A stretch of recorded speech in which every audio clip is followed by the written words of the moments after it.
I know Jeff Niermeyer sent me a text that he, is just getting out of a shoulder PT appointment, and so he will not be there in person. Roger seemed 50-50 on joining in person. I believe Paul Moxley was going to be there in person, but I haven't talked to him since Monday. Maybe it was yesterday.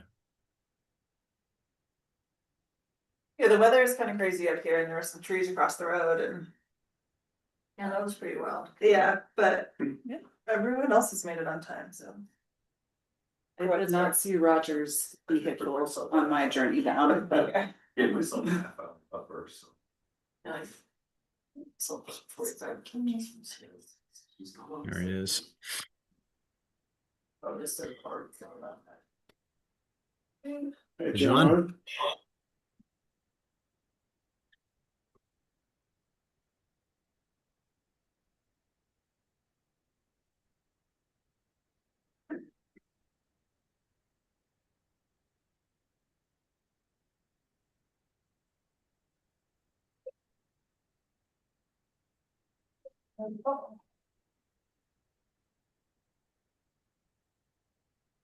Paul or Dave?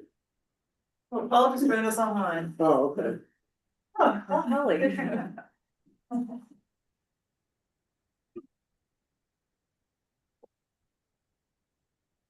Quiet fair today.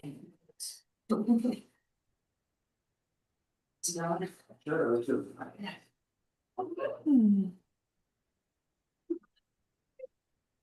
We have a guest here. Yes, I'm here.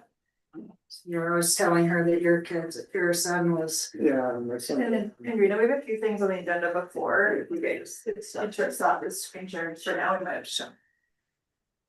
We might not have to show anything else, but.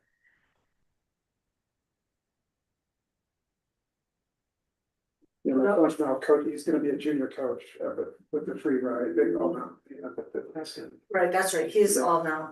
Yeah. Never thought about that a little bit, but then she said she really likes the park. Oh, that's what he does all day Saturday, he coaches on something, work on Sunday, it's not going well. John, if you're ready, I can get going. Let's see. Yes, let's do that. Starting. Someone's starting now. Dave. We will start in just a second, but Dave, you settle if that's okay with everyone. Hey, How's it going? Good.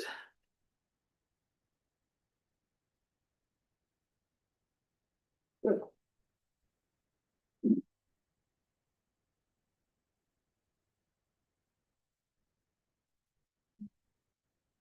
Thumbs up, there we go. Well, why don't we go ahead and get the meeting started? It's still 3 o'clock, which is great. So I'll call the meeting to order, the Alta Planning Commission, December 17th, 2025. Welcome to the intrepid travelers. And those online, you don't know what you're missing? Well, you probably do, but it was I've never had trees across the road coming up there, there's no one for me. Oh, really? Yeah, 2 trees, yeah, so anyway, but we made it. And hopefully going down will be a lot easier, so. Second agenda item, any public comment here today or online? Any visitors? See, we did have someone join us. No? See. Yes, we do. Oh, Here. All right, Connie, you should be allowed to speak in just a Yeah. minute. Okay. Is she on? It's joining. Okay.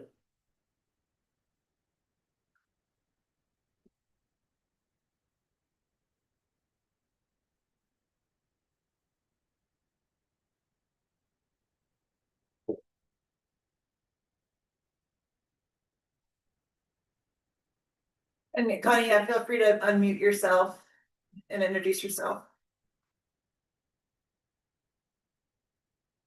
Hello, my Alta friends. I'm trying to blow some snow up there from the rain that's falling down here in Sandy. But Connie Marshall, formerly Alta employee.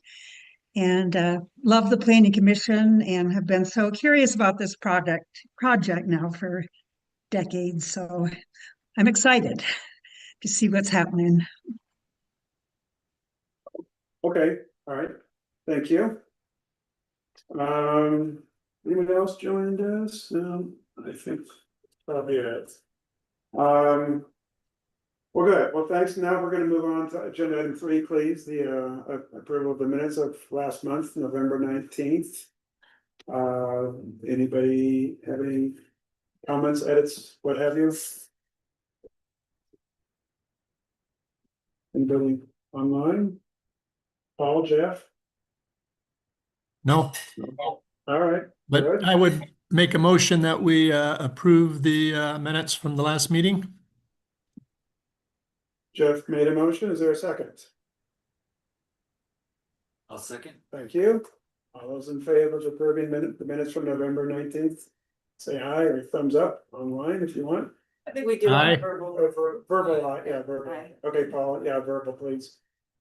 Aye. Thank you. All right. Thanks, everybody, and they were very good minutes. Agenda item 4. This is a carryover from our last meeting and meetings before that. A continuation of our shallow shaft proposed zoning text amendment. Chris, do you want to do a little intro, please? And then we'll get it rolling.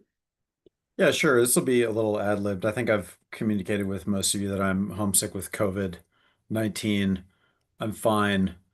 But anyways, so I really apologize for not being there, but I thank you. I thank those of you for who are there in person for showing up to fill in for me. I want to thank Andrina and Jay and I don't believe Hans is in the room, but yeah, it looks like Hans on the screen. Their team has been really responsive to us and sort of bouncing back and forth comments on their submittals to us. And I provided the staff report that I finally sent out. I think it was on Monday. So thanks also to the Planning Commission for tolerating our an atypical delivery of materials. It's been, I don't know when the last time we had planning commission meetings in November and December was, but the move to kind of compress the schedule to make room for the holidays puts, our monthly council meetings and monthly planning commission meetings back to back. So I apologize you didn't get that until you did. And hopefully it made sense to the extent you dug into it. So, I think it seems like we're sort of narrowing down questions on the proposals. They provided some, I think pretty legible and straightforward alternatives to the text amendments they proposed last time.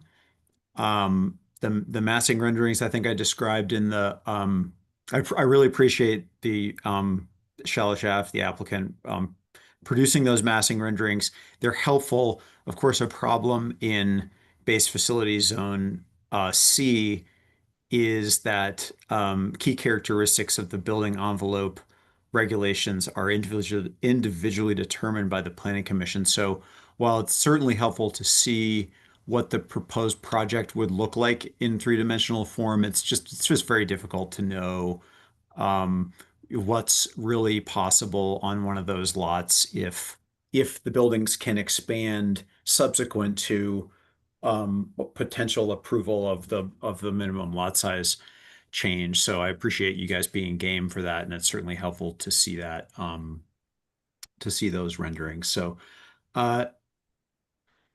so I guess I would say that the updated code amendments are helpful. I think they move in the right direction. I don't think, however, they necessarily answer the key questions for the planning commission and ultimately the council, which are, are these changes in the public interest? And so I think from this discussion today, we need to understand technically whether we can have conversation about, whether these are whether the language, it does the right things technically, but what we really need to move towards is discussion and, future decision on a planning commission recommendation about whether these are good for the town and generally in the public interest. So hopefully we can get there in this meeting. Very good. Well, I know you have some things we've gone through, yeah, the renderings are good and very helpful to see these changes. As far as next steps, I think we left off that we were gonna look at some additional, more detailed drawings and things like that. And some other changes, but maybe let's turn the time over to you all, to. I know you have some things you want to update us on, so let's just go there. Great.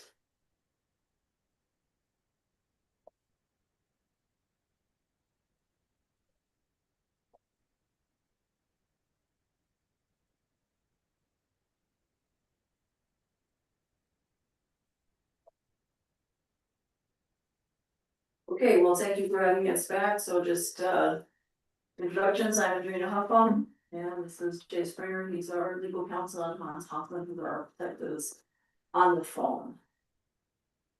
So just wanted to kind of walk through what we felt the main purpose was today, and really was to review our progress since the November which was 19th planning commission meeting between us and the planning commission. At that time, we reviewed, really focused on the text amendment and additional use, and got some good feedback from all of you. And when I was deep, and really the take home from us was to take a look at the definition based on the feedback from the planning commission. And the alternate use goes into the alternate use into the use section of the code, and then the alternate lot area was in slope. When Chris and I debriefed after the meeting, he suggested maybe it would make sense for our legal counsel and for the town's legal counsel to get together, really look at the wording together. And so raised out with Jay, he reached out to Polly and Chris and Jay met via Zoom and really just wordsmith the language in the meeting based on the feedback, from the town. So in addition to those points, we were also asked to put a hotel massing together so you can see a 3-dimensional view of the plans that we have provided to the council. So we appreciate the desire to have that, and we'll just walk through those as well too.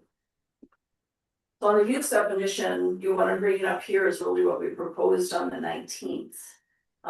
And came up with for our discussion, part of that was Chris, this whole idea of, maybe having a new use within zone C that would only apply to zone C. And so Chris and I had discussed this idea of a boutique hotel. And then we put some wording around it that would be small and independently owned, only in zone C, maximum of 8 rooms. Separately owned from any larger lodging or hotels, which we basically were trying to just confine that to zone C. So the feedback that we got from this, and then we would also allow in-room or shared kitchens and kitchenettes for guest use. Feedback we got from the town was, if you look up a boutique hotel, all of the lodges can qualify for boutique hotels, so we don't really like that terminology. And we don't like this independently owned and operated terminology, so if we could come up with something that was more narrowly defined, that would be great. So this is the alternate that we came up with, and this again was based on discussions directly with Jay and Chris and Polly. It changes the name and removes the references to an independent operation. So the name has been changed to a compact hotel facility, which would be a small lodging facility located only within zone C of the base facility zone and containing no more than 8 guest rooms, including any on-site worker housing. Units may be required by the Alta code. Notwithstanding anything to the contrary in the Alta code, guest rooms in the compact hotel facility may include in-room or shared kitchens and kitchenettes for guest use. Can I just add really quick, so I'm looking at this in the packet, which I think is how you guys would have gotten it. And so we provided red lines from the current code. For the definition, it's all red line because it's all new. But that's on page 40, that's where it starts with the red lines that we provided. Which several, the next kind of couple sections go through that, as well as what we put together here, so just, as we're looking at it, that's where we're looking at it, and we did it in that way so that it's easy to see. Anything that we have in that Word red line format is new or revised.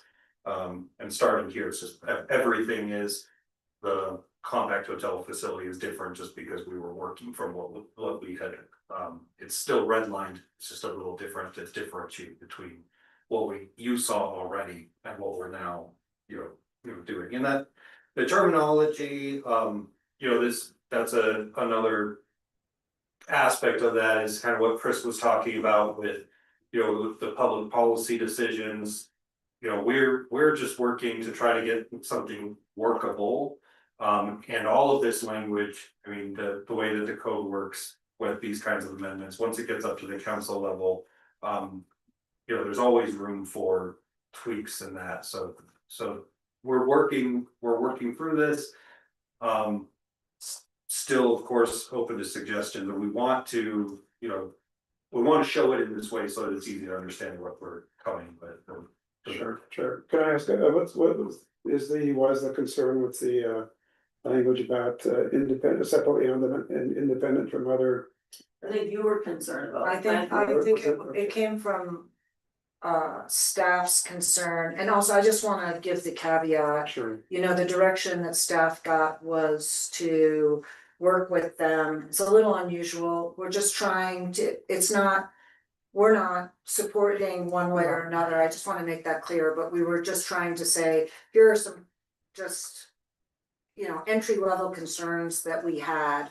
For example, confusing the idea of, because the base facility zone currently says no residential units, trying to differentiate Right. that. And then also boutique hotel, when you talk about independent, that really applies to all the hotels in Alta.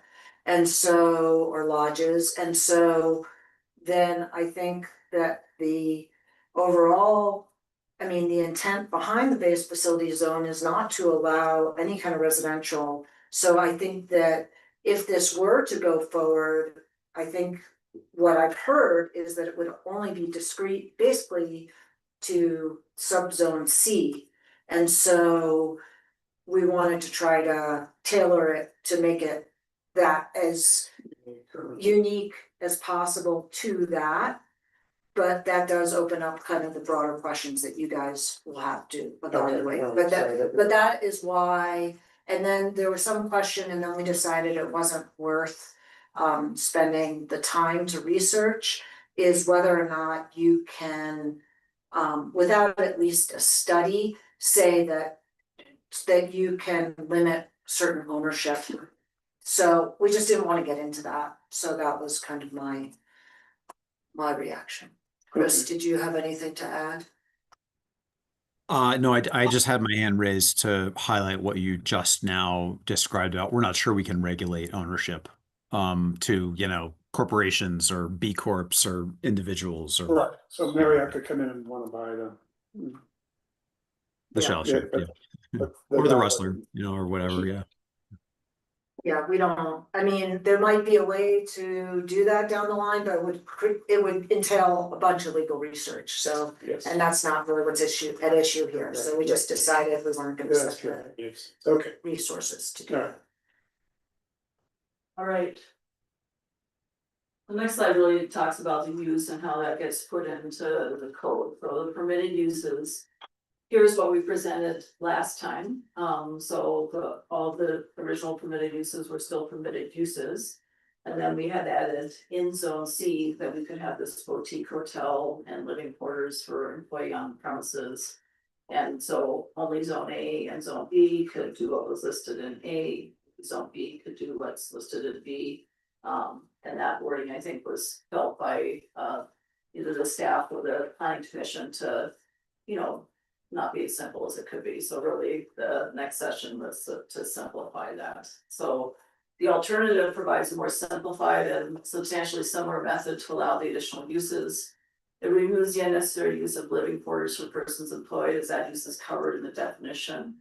And it provides an optional subsection, which we'll talk about, to allow small retail space, but that such a distinct space would not require additional parking.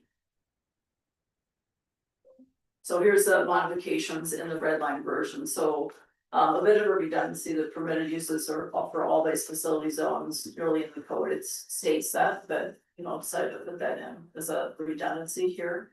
And then everything that's not there is not permitted in the base facility zone, and then we added the section C notwithstanding for the foregoing in subsection B, the use of a compact hotel facility is additionally permitted use in zone C only. And then the highlighted in yellow is an optional can be omitted or included within subsection C. That the compact hotel facility may include as an accessory use of small retail commercial service identified or consistent with subsection A3 above, which talks about the retail space.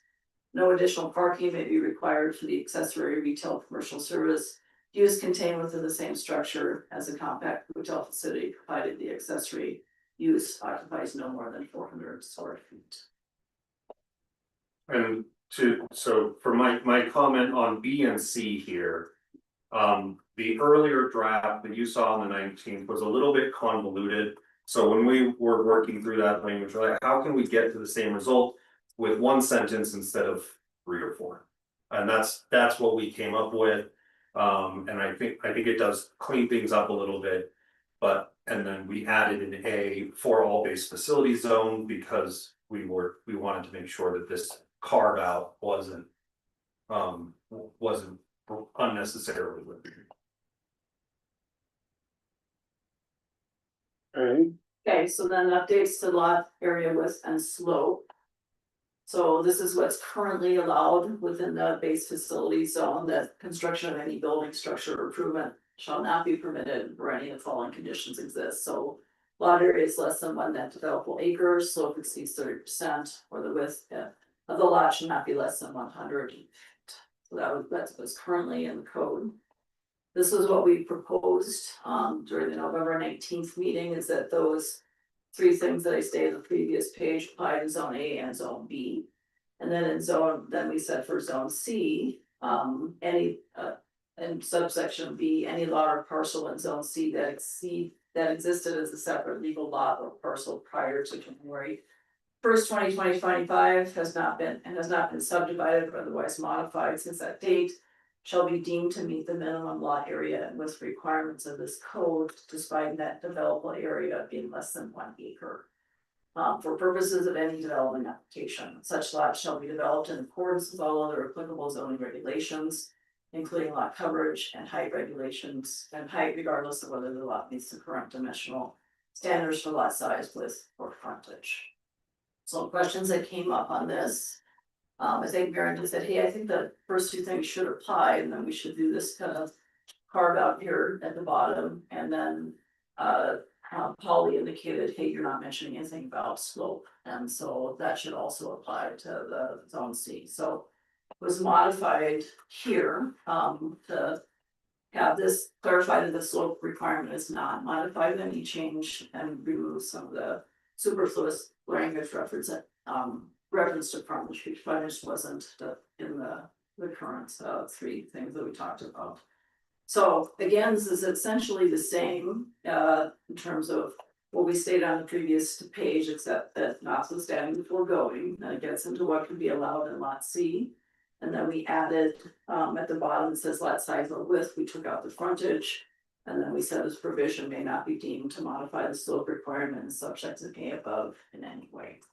So this is consistent. The frontage was something that in my original drafting, I just needed to remove.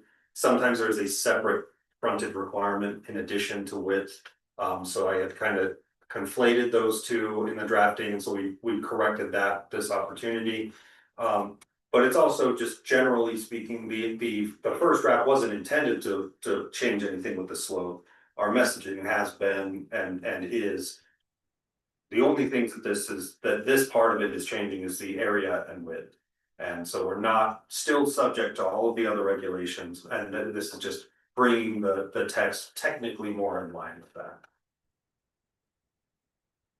Okay, so that was, I didn't know if we wanted to have any, discussion or Q and A here, those were the sections that you asked us to take a look at, based on the last meeting. And so those are the adjustments that we made moving forward again, was, a good discussion with Chris and Polly on those pieces. Okay, discussion. Maybe start online first. Jeff, Paul, I raised my hand, get it over. yeah, please. So again, I raised, the concern I raised last time about, that this, may be better in a broader dialogue with the general plan update, but I'll just let that go as a statement at this point. I guess I'm, on one hand, I'm torn is, I actually went for a walk today with somebody that's familiar with Alta that had been up there and, was questioning me on what the heck's going on with the shallow shaft. It's kind of looking a little dilapidated. And so I think, it would benefit the town to have something done on that parcel that is good. But on the other hand, I'm worried that I don't want to see that trying to get something there that we set a precedent elsewhere where people are then going to use that under a fairness and equity argument that they should be allowed to do that. And we've actually seen that on a couple of examples recently. I'll go up to the Schranz estate where the planning commission, after review, set the snow pine height maximum at 25 feet above the summer road. And then on the Schranz proposal, all of a sudden that became the new standard. And, we've seen it here on this application as well as that there are other hotels that actually, in fact, do have residential units in them, and therefore under equity that should be allowed here. So I just want to make sure we're careful on our approach to this, that we're mindful of any of the precedents that we could be setting, and that we are, in fact, limiting what we're approving to Zone C. And I'm not sure how we limit, other people bring it up, but you allowed it there, so you need to allow it for me. So those are my concerns.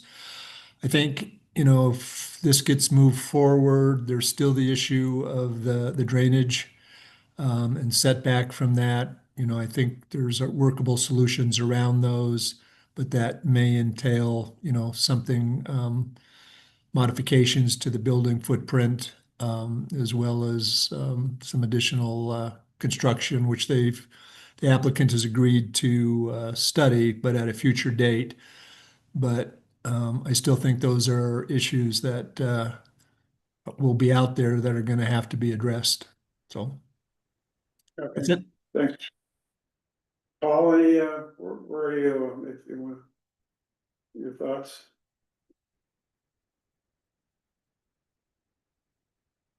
Is that muted? He's talking. Yeah, looks like. Yeah, Paul, you're still on mute.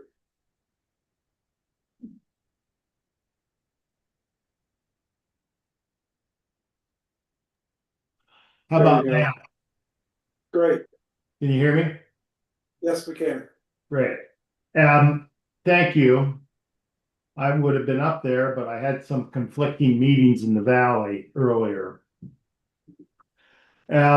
I felt that Chris's identification of issues was very helpful for this discussion. The way I look at the whole set of questions and issues, there's a variety of pluses and minuses, and how you come out in the conclusion is a matter of how you weigh the various pluses and minuses. I come back to the concept of, is something better than nothing? And I am concerned about the drainage issues and how they be solved. But and then of course there's a question of where do you draw the lines and how hard do you hold them? The difficulty there is we have such a unique community with so many unique factors. So in my mind, what makes sense is to have a public hearing and then to advance it with no recommendation. That's how I look at it. And I think the first question that Chris raised about whether a restaurant's viable up there, I think that's debatable. Um, I don't know how many people are up in Alta in the summer, but the crowds that we're experiencing are substantially bigger than they've ever been. And Snowbird is has their summer business is probably as good as their winter business. But obviously, we can't dictate to private property owners what kind of business they do with their property. So that's kind of how I look at that. So Thank you, Paul, yeah, share that. Dave, you want- A question for the team. It looks like in the edit, I was a little confused by the width of the lot. Almost looks like it was edited at one point, but it looked like to me when I went back to it, it still says 100 feet in the base facility. So was there no edit? It just was Yeah. a word editing issue. Right, that was, it was just a correction in how the red lines tracked it, because I deleted the reference to the old ordinance enactment. And it came out where the parentheses were, but that is exactly the same. It just shows as red line for some reason. Okay, then in general, I appreciate the applicant kind of listening to the planning commission, as we're sort of capturing some of the sentiment of the town. I appreciate the retail use at the ground floor. Pretty small, but I think it's an idea that we've been talking about. And, we can talk about a general plan effort or whatever, but I don't think we can hold up this applicant to say, wait till we get our general plan figured out. So that I feel like that's a difficult position for somebody that's a property owner and trying to advance a project. The other part that's it's kind of interesting the way that the interior is subdivided. It does look like, there's lots of flexibility, which is good, and just an interesting way to look at it in terms of whether it could be used as a residential use or not. But I would say that the language that I read, I like the change of the name to the compact hotel or whatever the language there was. I think it kind of separates it out to something that has no preconceived notion or whatever, and we can kind of take that as a new definition. So I think that worked for me. I'm aware of the drainage issue, but I don't think that's a matter that we hash out here. I would like not even a condition, but it would just be as their plan review goes through, they need to make sure that they're following that kind of, if they get to that stage, then they would, similar to parking, I think there were some questions about parking. I kind of did have a question because some of the cars were illustrated at, half on, half off the property line. On the exterior, were those new this round, the two stalls on the massing facilities? Or the, about this, there's two cars and I may have missed, was that related to the Marshall stalls or what, there was no, some? this is just putting them on as parallel parking. I think we had some. Okay, there's like a plan view that shows them, it's hard Are you to, talking about the one where it shows the property line and some of the cars are cut in half? and it's a drawing, it's not the overlay with the aerial is kind of unreliable with the property lines, but it was And was that in the hotel massing drawings? it was a plan view, it may have been in let me find it. It's on the, No, not that one, because that one has, that one, I saw that. Page but- 20. Page 28 to 49. It's probably in. I can- Is it this one, Dave? No, it was the plants, the floor plan. views, Oh, one, two, three. Oh, Okay. from the. Yeah, just, and again, my point is. whether or not that works is something for the actual plan review if they get to that stage. Yeah. Um, Did you know what page it was on? I could show that. I'll keep looking, sorry. Oh, I didn't have it. And then in general, I do have kind of the same conflicted nature to it, like I feel for the property owner in terms of they don't wanna do that, but I also did purchase the property as a restaurant and a commercial use, so there is that kind of like tension on that road. I do like the idea of some of the uses and I'd rather see it occupied and lights on, so there's a lot of positive kind of you know, addition to our landscape with that, being active versus not active. I listened to the concerns of the others, that are about, opening up a Pandora's box or whatever, but I feel for me, the zoning is very specified to like this micro condition of the base facility zone. And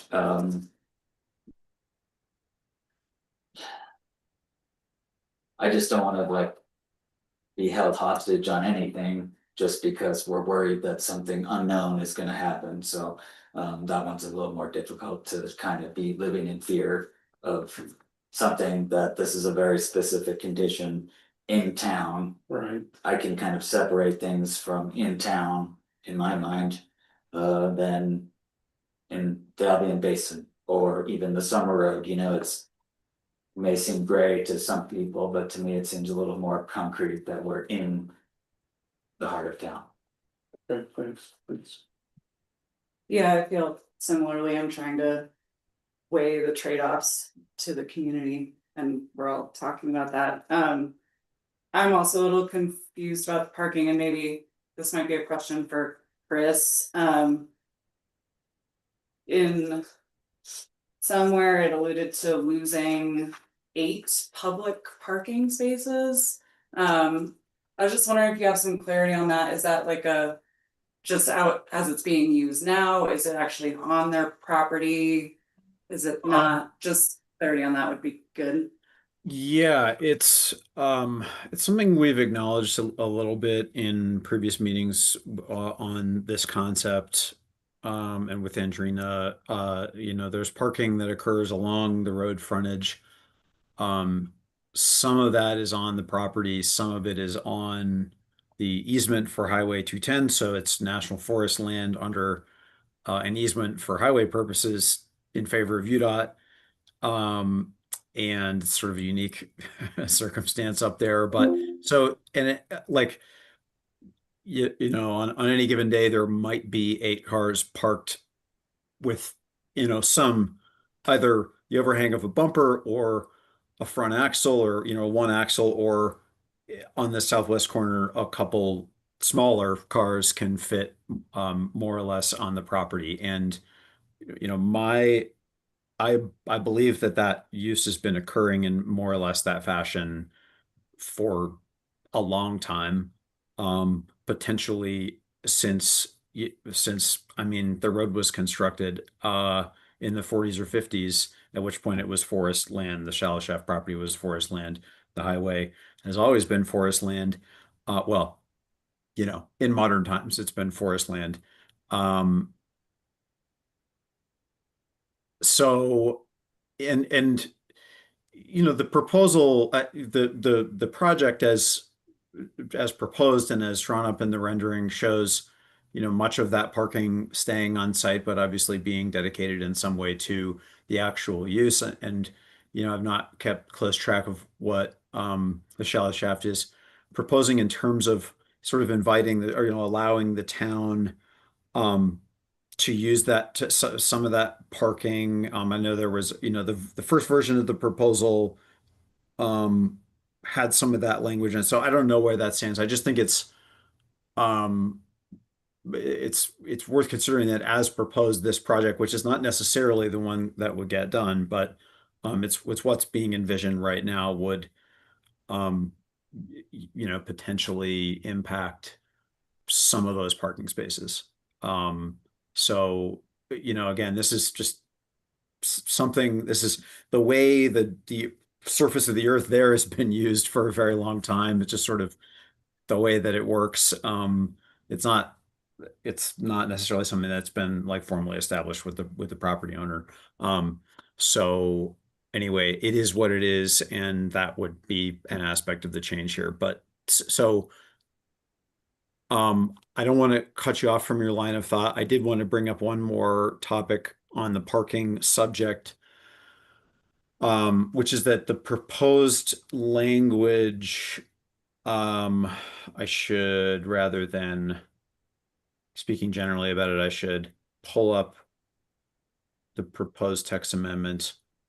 I'm looking for the proposal would be to allow retail commercial services in I'm sorry, I'm not zeroing right in this. Of the page 42 of the packet. Page 42. Okay. Yes, so optional can be omitted or included. A compact hotel facility may include as an accessory use a retail commercial service identified in or consistent with subsection A3. Um, so I think, I acknowledged in the staff report that this would already be allowed. It's allowed in the base facility zone. There's no prohibition on, having hotels and retail shops in the same development or building or on the same lot in the base facility zone. So that is what it is. The proposal here is not to require additional parking. I went out on a limb a little bit in the staff report said that I don't think this is necessarily a problem I don't think it's necessarily a problem for a small coffee shop as shown in the plans not to have additional parking. And I provided a rationale for that, which is essentially that very few people patronizing that space would be in Alta for simply to go to that coffee shop. So they're going to have on a Friday, Saturday, Sunday, or holiday, they're going to have a parking reservation or an overnight permit, or they're going to have parked at a hotel or somewhere down in West Alta and have taken the shuttle. So to me, for a small retail commercial use, not to have dedicated parking associated with it is potentially okay. 400 square feet feels a little bigger, and I just don't think enough about, what's the seating capacity of a 400 square foot cafe, coffee shop, or restaurant. And without that in mind, I'm not sure whether 400 square feet makes sense. But I do think that, for one thing, I just said what I said, and that is definitely not the way this has been done in Alta in the past. I could see that being a controversial take. So I would be interested in public input on that and input from any commissioners. I just want to make sure we discuss that provision before this moves forward in the process, amongst other things. Dave, go ahead on the 400 square feet. Well, I guess I was appreciative of the thought you put into that, Chris, and the narrative piece. I found the drawing I was looking for, so as we're talking, it's on page 39, but I appreciated sort of the walking through. It's not the same as a large restaurant where people would, a destination restaurant where people are coming to, like you described, just for the purpose of going to the large restaurant. If this is a different use, and we're hopeful to have uses like this, so creating hardship over that, and a 400 square foot seems pretty reasonable. It's really a tiny kind of operation. The 250 is very small, so I wouldn't be concerned that there is a overburden for the retail space on the resource of parking, which is typically the rub is, parking in neighbors, drive in front of their driveway, which I see here. That's probably all worth the conversation, but in terms of the drawing, and then I'll propose my question about like what has worked out. Why were you suggesting the town of Alta could use those two stalls that are split by the, I was just curious, was there something you tried to work out already, or was there? Okay. To Chris's point, when we brought the very first proposal forward in April of 2024, where we talked about the covered parking. We said that we would be willing to allocate, at that time, there was more covered Yeah, parking there, yeah. so it was eight spaces, we would be willing to allocate 1 or 2 spaces to the town, like, and particularly saw, you know, if you're the sheriff of the town, would you like not to shovel your car off when you have to go out and do stuff, seems like that would be helpful to the town. And then in the new design, there are 5 spaces there, so we'd be willing to allocate 1 space, you know, to the sheriff to use. You know, for his. In the garage? His or purposes in the lot. Okay, so that is another benefit that they're Yeah, offering. I misunderstood that with the smaller double loaded gone, you know, the larger parking structure piece of that. Yeah, to the, you know, to, I was concerned about the spaces in front. I mean, I think we shared in the March meeting, because there had been some discussion of, like, do you have parking on your property or don't you? And then we shared a survey that we showed that there are spaces on our private property. And so we have not made a big deal about it, because obviously the property isn't open right now. Certainly when we build the property, people won't be able to park in front of the garage, because people have to get in and out of the garage, you know, to do that. So, you know, right now, people, the town is renting out those spaces on our private property during the winter. And we've been making it clear that this private property, we know that's being done. We didn't necessarily get asked our consent to do that, but we just wanna basically say, okay. We're trying to work with the town in the time that the building isn't being used. We do wanna have a space open for the person that's been overseeing the shuttle shaft, which is Kirsten Sterling, so there is a no parking space there which she parks in. You know, I'd also like to have a space for, like, we come out and go skiing, then we could like park in a space right in front of our building that we own and not have to pay, and we're not gonna pay for parking to do that, but other than that, we're pretty comfortable with where things are right now. Those spaces will go away. Okay, Thanks for the clarification. It was just, it gets a little, you guys have versions and we're trying to all talk about it, so I appreciate you explaining that. Sorry. yeah, we'll go back Oh, to Mary, okay. please, yeah. Well, and going off that too, do you have a spot in the garage for the employee as well? Is that in the design or no? Yeah, I mean, there's the requirement that you have to have, I forget. Sorry, parking space, not living space. Yeah, I mean, there's 5 spaces in there. I think we basically determined that we have 5 spaces inside and 2 spaces outside, and there is parking available. For the people that would be staying there, 1 for the Alta spot and 1 for the employee, which might not be covered, you know. So under the code, you are required to have. I think that there is some discretion, I'm just trying to find I thought it was in Chris's analysis. But there has to be a half a spot for the employee, kind of half a spot, but let's round that up. And then for the guest rooms, it's actually, I think when I was thinking about it, I think that maybe they need 2 spots for the 5 guest rooms or something like that. Is that right, Chris or John? I think that's so, that's what would be required. Yeah.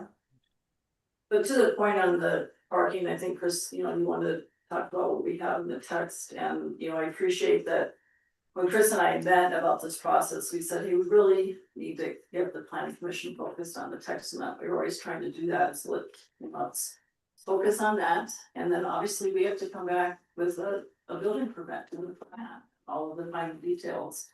Once we work through everything, and I think that's a great time. We've said, you know, we had Chris asked me to provide something to go through all the way through the base facility zone and say, will we comply with those requirements of base facility zone? And we said, absolutely, we will comply with these requirements. All right, Mayor, I'm gonna let you continue, please. Okay, thank you. Just more clarifying questions. I know you have a large employee housing area now that Kirsten lives in. Do you know what the square footage of that is currently?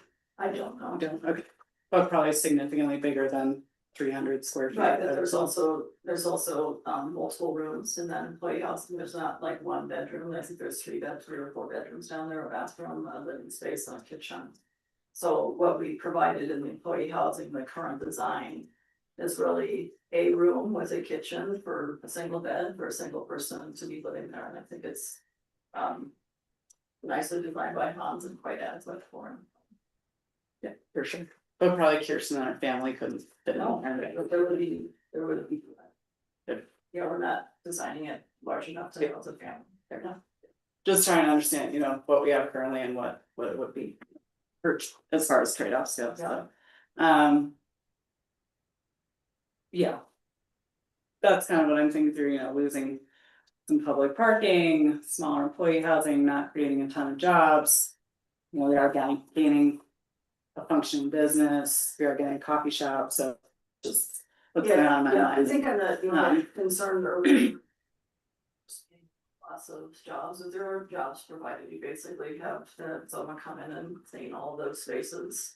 Sometimes my understanding is that they're just through the Alta Chalet company, that some people hire cooks to come in and cook for them, some people hire people to come up and deliver food, so there are jobs that are provided to people. I think I had a pretty big list of it on the very first presentation that we did. That's all. Chair, one thing that I haven't heard comments on, or maybe I missed them, but one of the questions that Chris put in here is whether or not, if this is to go forward, should the retail commercial use be a requirement as opposed to just an option? Yeah, and maybe my thoughts and questions that relate to that, that's a good point. Bring that up. So I have maybe a question too, and maybe some random thoughts that aren't necessarily questions, but I could turn them into those. Parking, is this it's a change of use, is UDOT gonna be involved in terms of access? And it's technically a change of use, and they do have rules about. Yep, and so UDOT, I talked with UDOT, and we are required to go through their process and submit a plan, and talked with them pretty extensively about. The design of the garage system, and it's redesigned because they basically said you gotta be able to pull in, turn around, come out, first, but nobody's supposed to be backing out onto the highway. So I've had detailed discussions with them, there is a process, we actually have to submit the plans to them, they have to give a permits. Yeah. So we understand we need to do that. Okay. Then there's a back to the retail and housing, things like that, and service workers. I guess I would ask what they're gonna target, is they're gonna be off peak. Cause they're gonna, some of those people are gonna DoorDash, whatever, Uber Eats, they're gonna need a place at some point. Then maybe more to my thoughts, and I do like the idea of, we should, in my opinion, we should discuss if the retail should be part and parcel with this, or is it optional? I relates to one of my first observations, I guess, that. Yes, I think Jeff and Paul, most everybody else brought this up, it is better than what's there now. It'd be perfect, in a perfect world, we'd wait 3 years and see what comes out of our general plan and our visioning plan process. Is this the highest and best use for what may come out of that plan as far as increased activation of the base facility zone? It's a restaurant that has more activity than 8 rooms behind a wall, in my opinion. But that's again to, I think, Paul's point. We can't tell you, we have to respond to what you bring to us. I'm just telling you from my observation, urban design and activation standpoint, it's kind of boring, to be frank, in terms of a use, but that's your call. It doesn't really, is it a community benefit? Yeah. The issue of precedence, I'm less concerned about that, but I do agree with other sentiment about it's doing something, I think is important as well, might trump a lot of these other concerns. But can we go back to the suggestion of, should the retail, whatever that may look like, be required as far as this goes? I think I don't like the add that idea off the top of my head, as far as. Again, that's better than garage door. Which is what we're gonna see, to be honest. You're gonna see a really nice little. Yes, and it's in garage doors, but what is it? What are people? Well, I guess I would appreciate that if the planning commission's kind of was in alignment there, that there should be some requirement if there is a. Kind of a give and a get scenario, not in an improper way, but more of a let's collaborate to get something that works for everybody. I do think it could be a requirement, you know, and. We could talk about the size, but you know, it's gonna be pretty small. Yeah. They really have, they had a challenge, you know, to really try to make something that they're showing fit on this site, Oh, yeah, so. for sure. It's a big ask, but so I think they fit something in that has sort of prominence there. It's by the front door and you know. It appears to be glazed and you know, any good retail would be like that, so. I would be supportive of that Yeah. idea. I'd be curious what the other. Chris, I'm gonna come back to you in a second. I wanna make the rounds again, just the parking management thereof would be interesting if I go to a retail establishment, I think, hey, I deserve to park here. That sounds like that Saturday morning at 10 o'clock, there's not gonna be a space for that retail customer. As off as that may be, I get it. But have to be a really good cup of coffee for anybody to come up here. Just to get that cup of coffee, I get that. And the world's best coffee. I just think there's a lot of alternate mode of transportation. Absolutely, it's the part you're gonna be. Talking about, so I Yeah. don't, I'm not, I mean.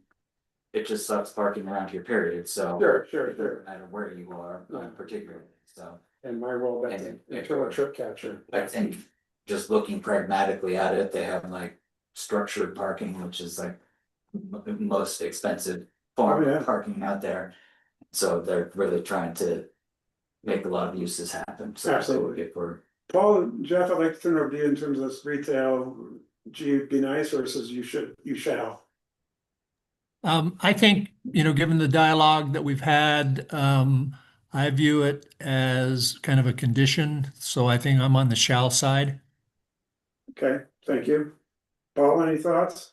Yeah, I feel similarly. I regard it as a real positive, actually. Okay, thank you. Mary, I agree. yeah, and that's Ryan as well. Looks so. like Chris has. Oh, yeah, and Chris, go ahead, yeah, his arm must be. No. His virtual. yeah, go ahead, Chris, You're on mute. you're on mute, after all that. I have terrible mute and unmute hygiene on video calls, and most other people in other organizations, you know, are very diligent about that. So my apologies. Polly asked about parking requirements, and I do not yet have those committed to memory. Chapter 1012 off-street parking, section 4 provides parking requirements for various uses. Guest rooms in a hotel or motel, one legal overnight space for 8 guest rooms is the requirement, and a guest room, of course, is 600 square feet of floor area. And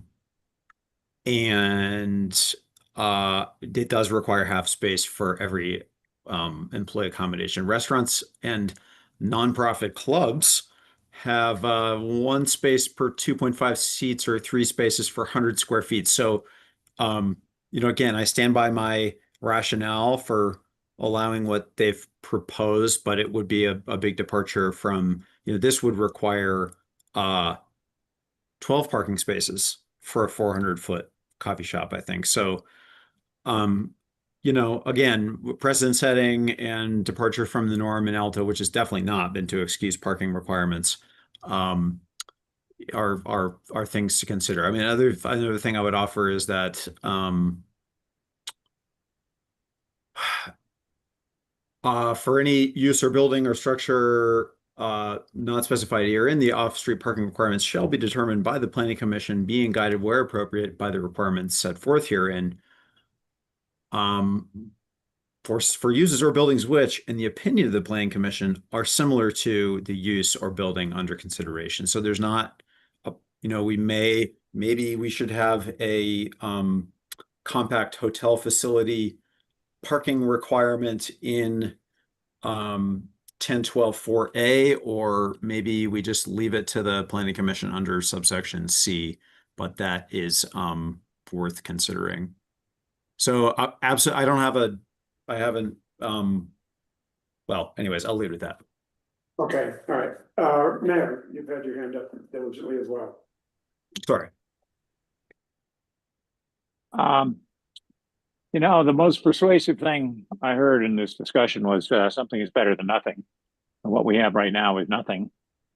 And to me, this is a pretty reasonable way of using this property, and I think it does that the town's interest is served by, you might say, enlivening this this particular little spot.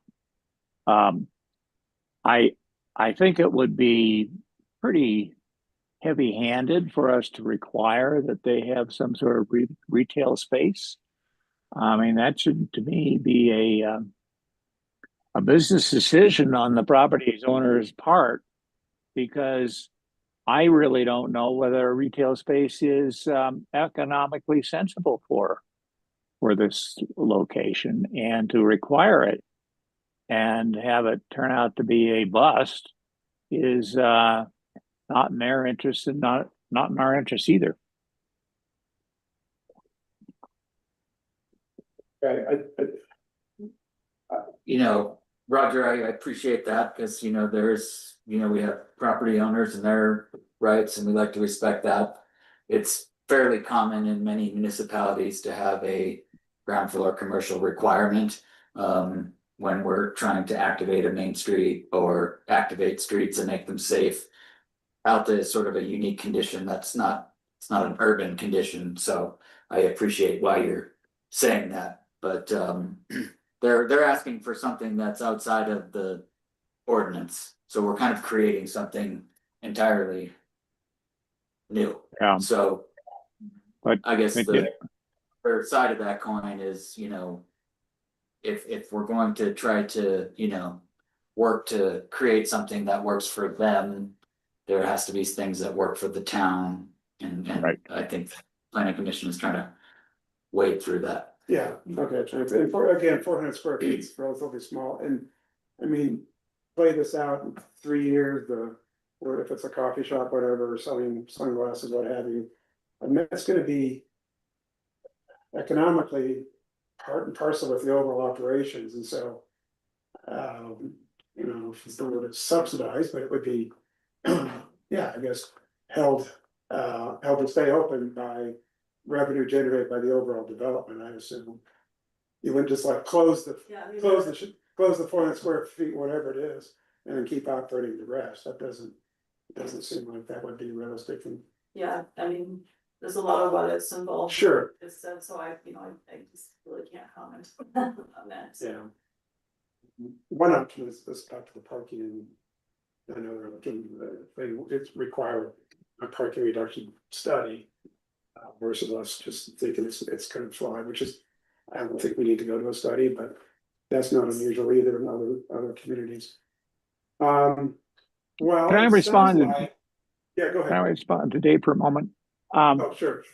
You know, Dave, you pointed out that these kinds of requirements are sometimes levied in other circumstances. The trouble is finding another circumstance is similar to us.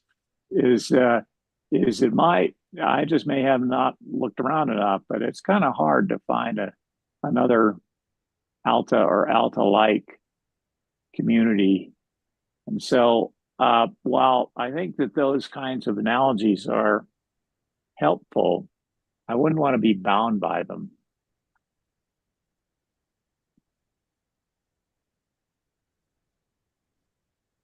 Would say that, in response, Roger, that many of the resort towns, they're not, you know, Alta is its own unique thing.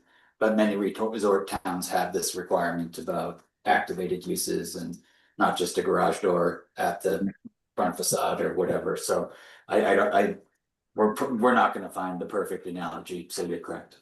Yeah, and, you know, I think we've all gone to, you know, I'm just trying to visualize similar small boutique like hotels, and Jackson and all the places we've all traveled and recreate in and do work in, like Dave and myself. It's pretty common. I mean, even a two-story hotel or one-story, there tends to be an amenity, and I do think it does somewhat mitigate my concern about a community benefit and activation both. So I think, sounds like we generally like it, and Roger, we hear you. And noted, but a healthy discussion. And I think let's move forward. So, Chris, anything else? Because I think I'm hearing that we want to take this into the January meeting and open it up for a hearing and make sure we're all comfortable with the text amendments.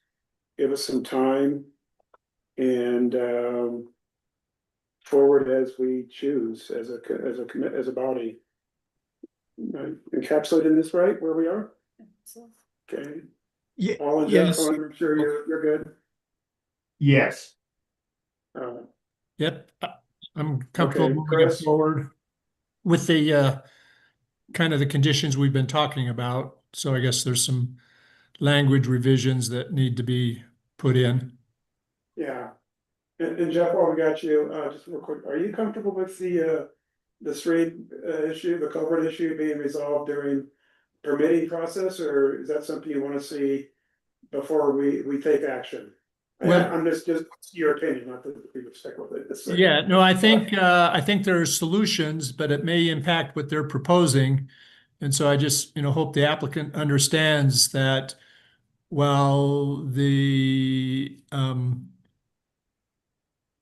condition Cs that they're proposing, it doesn't waive, the stream setback requirements of the 50-foot.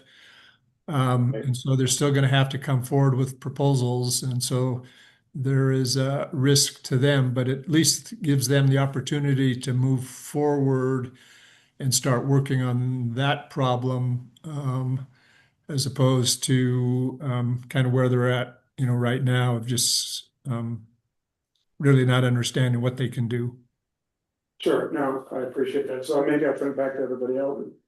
Do we want to see some degree of resolution by January in terms of the culvert, or would it change our recommendation? Would it nudge the needle I anyway? think somebody made the point that they could come back with some totally different proposal, so I'm not gonna get hung up on that. Okay, Other than hopefully the process is in place with our third party reviewer, whatever okay, would enforce this idea that we need to follow the ordinances, including the waterways and everything else. okay, all right, fair enough, just want to throw that out there. That's my opinion. I don't know. Okay. Yeah, I would agree, because presumably any issues that would come up would cause the building to be smaller or fewer units, so your definition doesn't necessarily wouldn't need to change at that point. So. Okay, so not resolving it, maybe they're taking some risks. Resolving it, Yeah. that they're gonna follow the Yeah, ordinance, so there's so it's all of them. So there's some issue there. Okay. All right, good. Chris, did you have your hand? Did you want to? Well, yeah, so we've talked a little bit about what would, if it goes forward, be formalized in text amendments that are not exactly what's been proposed. And Jeff mentioned, making some changes to the text. And I don't think we can require the shall we can't require the shall to come back with different text. If they would like to, they can come back with a text amendment that would require a retail space, or we can just work that into, if the planning commission is going to make a recommendation, we can work that into conditions that the council not adopt, text amendments unless A, B, and a retail commercial space is required, for instance. So Okay. I guess my sense of the best way to do that would be to do it in conditions of a recommendation, but I realize that would not necessarily give you the opportunity to gain comfort with the language. No, that's a good way to put it. I'm personally okay if it's one of the conditions, the retail, but next, as soon as we go there next month. Yeah, I mean, it's kind of a funny thing where you have a text amendment, ultimately, it's the town that's going to decide what language they want to adopt. Mhm. But I guess it's, because it is in response to a request from an applicant, if they're not interested in that, then they might, but you could still decide to change the text, irregardless of the application, right? Like that's the ultimate power of the town legislative body. If they want to change text, you can always change your Right, ordinances, right? Right, So, but if you can, right, it can either, you could make the recommendation to council one way or another with changes or not changes. I think you Okay. could do it either way. okay. Yes. Yeah, and I agree with that, absolutely. For our part, it would not be difficult to propose, like in these proposed red lines, to just label them, and then a motion from you would be, we recommend version A. Okay. Or we recommend version A with this change. And I try to, when I'm doing this, try to make it so that a motion can be consolidated into basically at most 2 sentences. It's usually where you want your motion to be. So if it's, we make this recommendation with the caveat that the council should consider to make this required. Help me, help me as far as how that works in terms of if we have a hearing, does that need to be part of the notice, that any changes of language? No, the notice is just that this It's is gonna be discussed. gonna be discussed, It's written and then down, people can see the language. and we can adjust it during even post hearing. Right, it can be adjusted That's- here and it can be adjusted by the council Okay, as well. all right, thanks for the. You also don't have to act at the same meeting you have the public hearing. You can take. Sure, that's what I was trying to do, if it is all, we're putting on this all at one meeting, okay. Sounds like we have a plan to move forward, I don't know if we need a motion necessarily to say we're gonna have a hearing in January at our next meeting, I don't think so. I think it's just part of the agenda, staff, and, carry It'll forward. be noticed 10 days prior, Right, based on Utah law. but it sounds like looks like that's where we are as a commission. And, I think we can close that agenda. Hey, thank you. Thank you. Let's go to, in our packet is the meeting schedule. And in that, I think we'll start with the 28th, something like that, yes.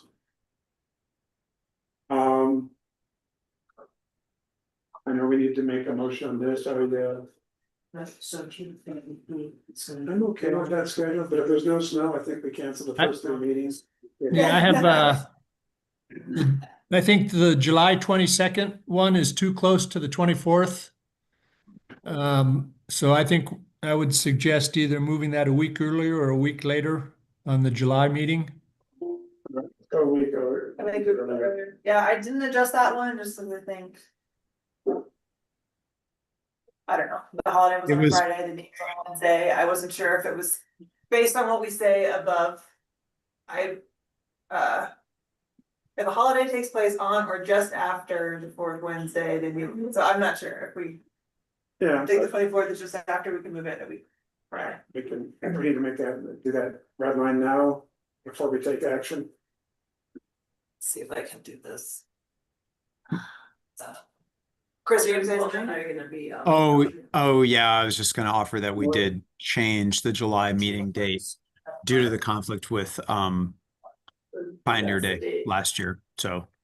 And we had a But it July was meeting. the day, it was a different day. We can accommodate you. Can you look at what what a week prior would be? If January 20th is a, we can't be here. Okay, so just jump around. Well, why don't we figure this and then we can go back to reopen your item to just make it clear when we're gonna do that. Yeah, don't leave, so we're gonna change that to July what? 15th. Sorry. Okay. And I would add the note that it's is adjusted for Pioneer Day, just so it's clear. Sure. Um, Okay. this is an action item I think we need to take and should take. So I'll entertain a motion to approve our planning commission meeting schedule for the year 2026. My gosh. Pending stuff. And is there a motion to adopt the schedule, please? So moved. Thank you. Is there a second? I'll second it. Thank you. All right, thank you. All those in favor with the schedule for 2026, say aye. I, Aye. Thank you. All right. We need to close the meeting to talk about those. Yeah, why don't we just, I'd just say, just reopen the first item to just Yeah. talk about.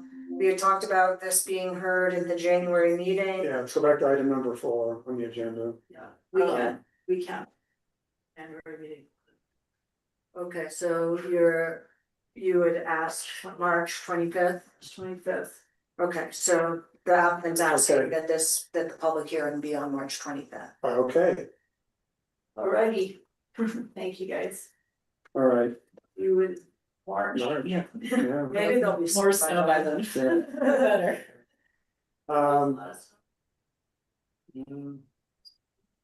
Item number 6, before we, commission slips away, any new business before the commission?